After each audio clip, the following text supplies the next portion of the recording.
Breaking news చూస్తున్నాం. BJP నేత విజయశాంతి కాంగ్రెస్ లో చేరబోతున్నారు. గత కొంతకాలంగా పార్టీలో జరుగుతున్న పరిణామాల పట్ల అసంతృప్తితో ఉన్న ఆమె బీజేపీకి గుడ్ బై చెప్పి కాంగ్రెస్ లోకి రీ ఎంట్రీ ఇవ్వబోతున్నారు. విజయశాంతి పార్టీలో చేరికను కాంగ్రెస్ సీనియర్ నేత మల్లు రవి ధృవీకరించారు. ఇప్పటికే ఢిల్లీ కాంగ్రెస్ నేతలతో చర్చలు పూర్తి చేసిన విజయశాంతి అతి త్వరలోనే కాంగ్రెస్ కండువా కప్పుకోబోతున్నారు. కాగా గతంలో కాంగ్రెస్ నుంచి బీజేపీలో చేరిన విజయశాంతికి కమలం పెద్దలు షాక్ ఇచ్చారు.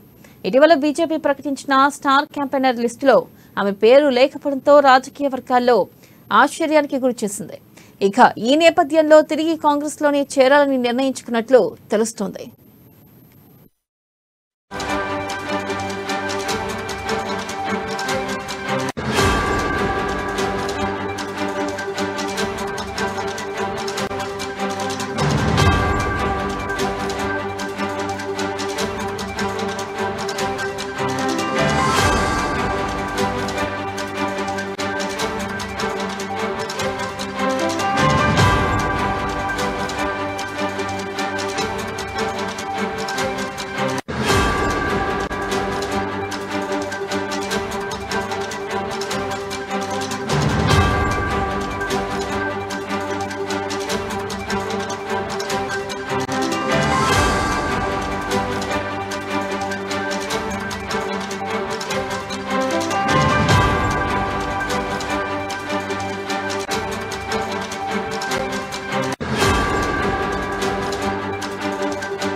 బ్రేకింగ్ న్యూస్ చూస్తున్నాం. బీజేపీ నేత విజయశాంతి కాంగ్రెస్ లో చేరబోతున్నారు. గత కొంతకాలంగా పార్టీలో జరుగుతున్న పరిణామాల పట్ల అసంతృప్తితో ఉన్న ఆమె బీజేపీకి గుడ్ బై చెప్పి కాంగ్రెస్ లోకి రీ ఎంట్రీ ఇవ్వబోతున్నారు.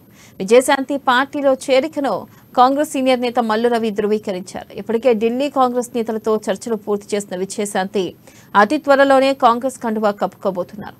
కాగా గతంలో కాంగ్రెస్ నుంచి బీజేపీలో చేరిన విజయశాంతికి కమలం పెద్దలు షాక్ ఇచ్చారు. ఇటీవల బీజేపీ ప్రకటించిన స్టార్ క్యాంపెయినర్ లిస్టులో ఆమె పేరు లేకపోవడంతో రాజకీయ వర్గాల్లో ఆశ్చర్యానికి గురిచేసింది. ఇక ఈ నేపథ్యంలో తిరిగి కాంగ్రెస్ లోనే చేరాలని నిర్ణయించుకున్నట్లు తెలుస్తోంది.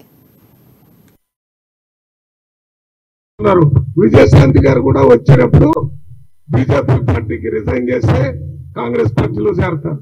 అదే రకంగా కోమటిరెడ్డి రాజగోపాల్ రెడ్డి గారు కాంగ్రెస్ పార్టీలోకి వచ్చారు. వచ్చేటప్పుడు రిజైన్ చేసి వచ్చారు. ఆ రకంగా చాలా మంది బీఆర్ఎస్ పార్టీ నుంచి వచ్చి కాంగ్రెస్ పార్టీలో చేరారు. వారు కూడా రిజైన్ చేస్తే మా పార్టీలోకి వచ్చారు. అందువల్ల మిత్రమా, మీరు చెప్పినటువంటి నాయకులు రిజైన్ చేస్తే అవతల పార్టీలో చేరవచ్చు. నిన్నటిదాకా కాంగ్రెస్ పార్టీలో ఉండే కాంగ్రెస్ పార్టీయే దేశానికి స్వతంత్రం తెచ్చిన పార్టీ, తెలంగాణ ఇచ్చిన పార్టీ, అదే గొప్ప పార్టీ అని చెప్పిన నాయకులు రిజైన్ చేసిపోయారు. ఎందుకు పోయారు అనేది ప్రజలందరికీ తెలుసు. వారికి టికెట్లు ఇవ్వలేదని, మరి టికెట్లు అందరికి ఇచ్చేటటువంటి అవకాశం లేదు కాబట్టి ఇవ్వలేదు.